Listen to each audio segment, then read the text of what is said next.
আশাৰ এটা খোজ মই আগুৱাবলৈ সক্ষম হৈছোঁ সদৌ অসম ছাত্ৰ সন্থাৰ মজিয়াত আৰু সদৌ অসম ছাত্ৰ সন্থা মোৰ বাবে সাধনাৰ থলী প্ৰজ্ঞাৰ থলী এই থলীত সেৱা আগবঢ়াবলৈ আহিছোঁ অসমৰ প্ৰতিটো স্তৰৰ জনসাধাৰণৰ সহযোগিতা অভিভাৱকত্ব বিচাৰিছোঁ অসমৰ ছাত্ৰ সমাজক ঐক্যবদ্ধ কৰি সংকল্পবদ্ধ কৰি আগবঢ়াই লৈ যাব লাগিব জাতিটোক শক্তিশালী ৰূপত জীয়াই তুলিব লাগিব জাতিটোৰ প্ৰতি অহা সকলো সংকট উফৰাই তুলিবৰ কাৰণে সদৌ অসম ছাত্ৰ সন্থা যি ধৰণে বদ্ধপৰিকৰ আছিল পূৰ্বতকৈ অধিক শক্তিশালীভাৱে সদৌ অসম ছাত্ৰ সন্থাই জাতীয় জীৱনত শক্তিশালী খোজ দিব লাগিব আৰু এই খোজৰ বাট আমি মুকলি কৰিম এই শিৱসাগৰ সাধাৰণ সভাৰ পৰৱৰ্তী পৰ্যায়ত আমালৈ উঠা প্ৰতিটো আঙুলি আমি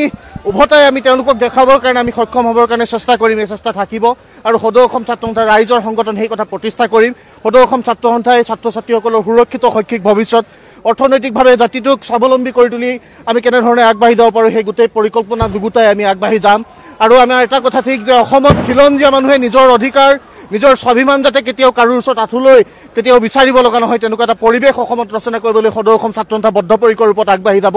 সন্মানীয় মুখ্য উপদেষ্টা ডক্টৰ সমুদ্ৰ ভট্টাচাৰ্যৰ মাৰ্গদৰ্শনেৰে আৰু উৎপল শৰ্মাৰ বলিষ্ঠ নেতৃত্বৰে সদৌ অসম ছাত্ৰ সন্থা আমি সামূহিকভাৱে আগবঢ়াই লৈ যাম প্ৰতিগৰাকী ছাত্ৰ সন্থাৰ বিষয়ববীয়া কৰ্মকৰ্তা আৰু প্ৰতিনিধিৰ পৰা সকলো কৰ্মীৰ পৰা আমি সহযোগিতা বিচাৰিছোঁ আমি আশা কৰিম যে সদৌ অসম ছাত্ৰ সন্থা যি ধৰণে ৰাইজৰ মাজত থকা এটা সংগঠন ৰাইজে যি ধৰণে সদৌ অসম ছাত্ৰ সন্থাক হিয়াৰ আমঠু হিচাপে মৰম দি আহিছে আহিব লগা দিনত এই মৰমৰ টানটো বৃদ্ধি হ'ব প্ৰতিগৰাকী আই মাতৃয়ে প্ৰাৰ্থনাত সদৌ অসম ছাত্ৰ সন্থাৰ প্ৰতিটো কৰ্মীৰ ভালৰ কাৰণে যাতে এটা প্ৰাৰ্থনা কৰা এটা পৰিৱেশ সৃষ্টি কৰিব পাৰোঁ তেনেকুৱা এটা পৰিৱেশৰ দিশে আমি সদৌ অসম ছাত্ৰ সন্থাক আগুৱাই লৈ যাবৰ কাৰণে চেষ্টা কৰিম শিৱসাগৰ মোৰ হেঁপাহৰ থলী সেৱাৰ থলী আজন্মৰ আৰু শিৱসাগৰবাসী ৰাইজৰ মৰম আৰু সদৌ অসম ছাত্ৰ সন্থাৰ এই যাত্ৰাটোত মোৰ শিৱসাগৰ আঞ্চলিক ছাত্ৰ সন্থাৰ পৰা মই আৰম্ভ কৰা এই যাত্ৰা শিৱসাগৰ আঞ্চলিক ছাত্ৰ সন্থাৰ যিটো মোৰ